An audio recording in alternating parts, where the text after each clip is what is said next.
Bonsoir chers élèves, dans cette deuxième partie, on va vous présenter, toujours dans le domaine 2, les dangers des microbes, c'est-à-dire les microbes pathogènes. Donc comme on a dit tout à l'heure dans la vidéo précédente, qu'il y a une diversité des micro-organismes, dont il y a 4 groupes, et on a ceux qui sont pathogènes, ceux qui ne sont pas pathogènes, qui sont utiles, on va les voir ultérieurement. Commençons par les propriétés des microbes. Alors, on voit ici une bactérie qui est en train de se multiplier, donc il n'y a pas de mâle, de femelle.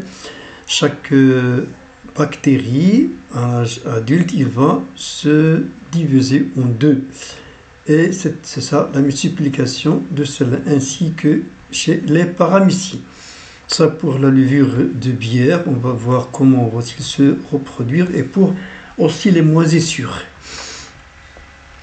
Alors ici on vous demande normalement de m'excuser à partir d'une seule bactérie dans les conditions favorables, et se multiplie et se divise en deux chaque 20 minutes. Donc on vous demande ici de savoir combien y a-t-il de division pendant 3 heures, c'est-à-dire 3 heures, on a normalement 20, c'est-à-dire 1 heure, donc multiplié par 3, multiplié par 3, ça veut dire 9 divisions pendant 3 heures. Ça c'est pour la première question. La deuxième question vous demande de déterminer le nombre théorique de bactéries qui descendent d'une seule bactérie qui se divise dans des conditions appropriées après, c'est-à-dire pendant 24 heures. Donc on va supposer que le nombre de bactéries c'est n et le d c'est le nombre de divisions. Donc la manière ou bien la démarche sera de la manière suivante. Si t, c'est-à-dire le temps est égal à 0 minutes, donc 0 fois 20, c'est-à-dire 20 minutes. Alors n est égal à 2 puissance 0, c'est-à-dire une seule bactérie, c'est-à-dire après 20 minutes. Si le temps est égal à 20 minutes, donc 1 multiplié par 20, n est égal à 2 puissance est égal à 2, et ainsi de suite à partir de cette logique-là, etc., etc., on va arriver à savoir. Donc on doit savoir normalement le nombre de divisions après 24 heures. Ce nombre-là est égal à 27, donc ce sera 2 à la puissance 27, et voilà le chiffre qu'on obtient. Donc c'est un très grand nombre de bactéries qui descendent d'une seule bactérie pendant 24 heures. Ce graphe-là aussi nous montre la multiplication rapide des bactéries. Après 2 heures à peu près, on obtient 1700 millions par millilitre. Et après ce temps-là, le nombre de bactéries va descendre parce que les conditions ne deviennent plus favorables pour la multiplication. Ainsi le pH du milieu, cette acidité, etc. et la diminution de nutriments. Donc les dangers des microbes pathogènes, on vient de voir que la première des propriétés, c'est la multiplication rapide. Passons à la multiplication chez les virus. Donc le début, le virus se pose sur la cellule cible. On a dit tout à l'heure que les virus ne se multiplient pas eux-mêmes, ils doivent chercher une cellule dont va se multiplier à l'intérieur. Pénétration du virus qui va exiger le noyau de la cellule hôte à lui fabriquer entre parenthèses ces pièces détachées, et puis ces pièces détachées vont se rassembler et donner des virus complets. Lorsque la cellule hôte est complète, il va éclater pour libérer un nombre de virus qui vont eux-mêmes chercher d'autres cellules cibles pour les détruire et se multiplier à l'intérieur. Donc le virus ne se produit que dans les cellules vivantes, ça c'est très intéressant. C'est-à-dire un virus ne peut pas se multiplier dans un milieu de culture.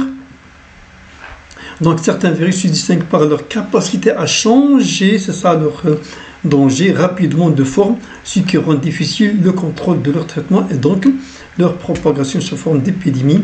Par exemple la grippe aviaire, le corona et ainsi de suite.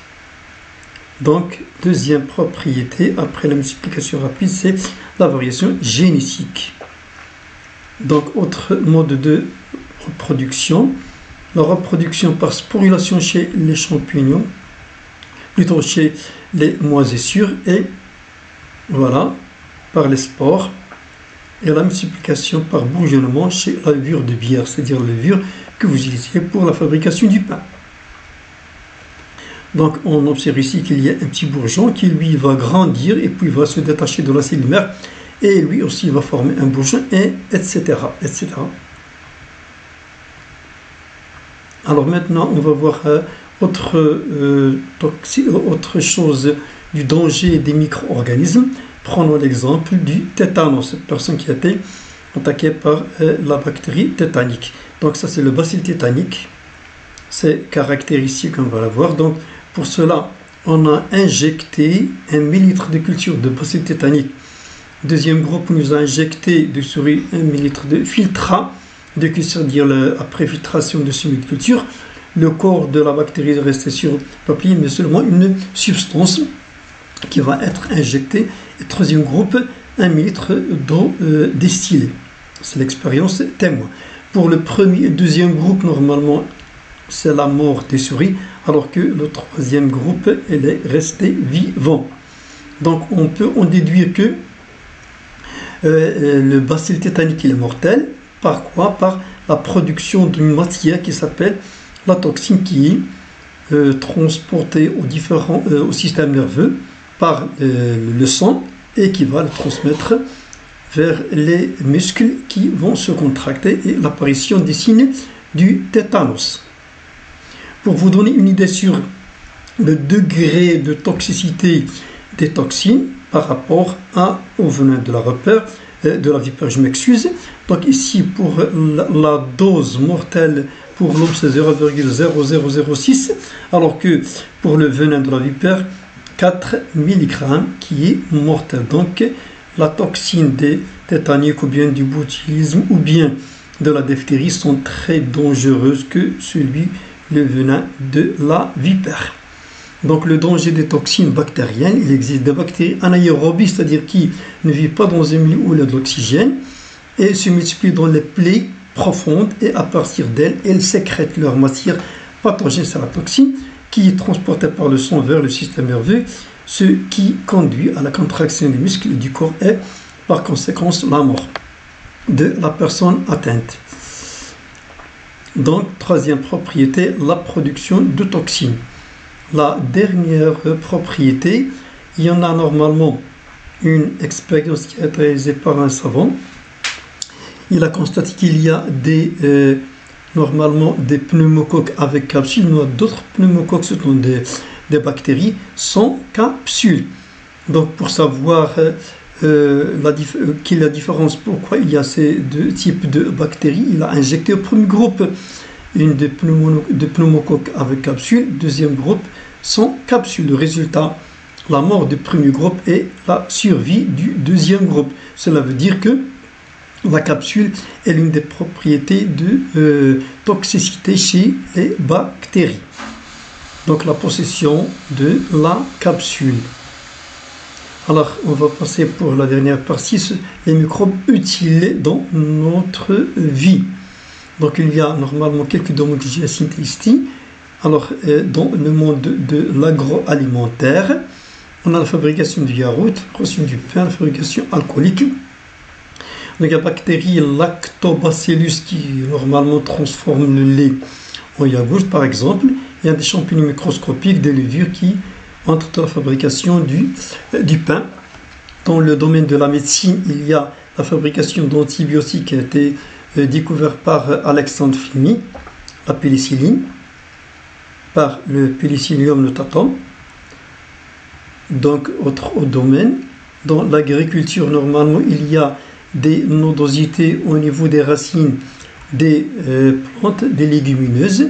Dans ces nodosités, il y a des bactéries, on appelle les rhizobactéries, qui transforment l'azote atmosphérique en azote utilisable, assimilable par la plante.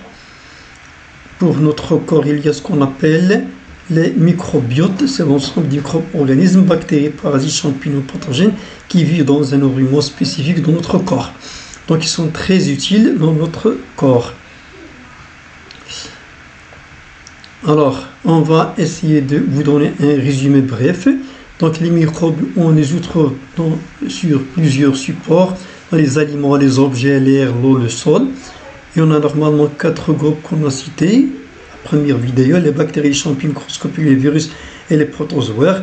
Donc ces 4 groupes, il y en a ceux qui sont ici, ceux qui sont pathogènes.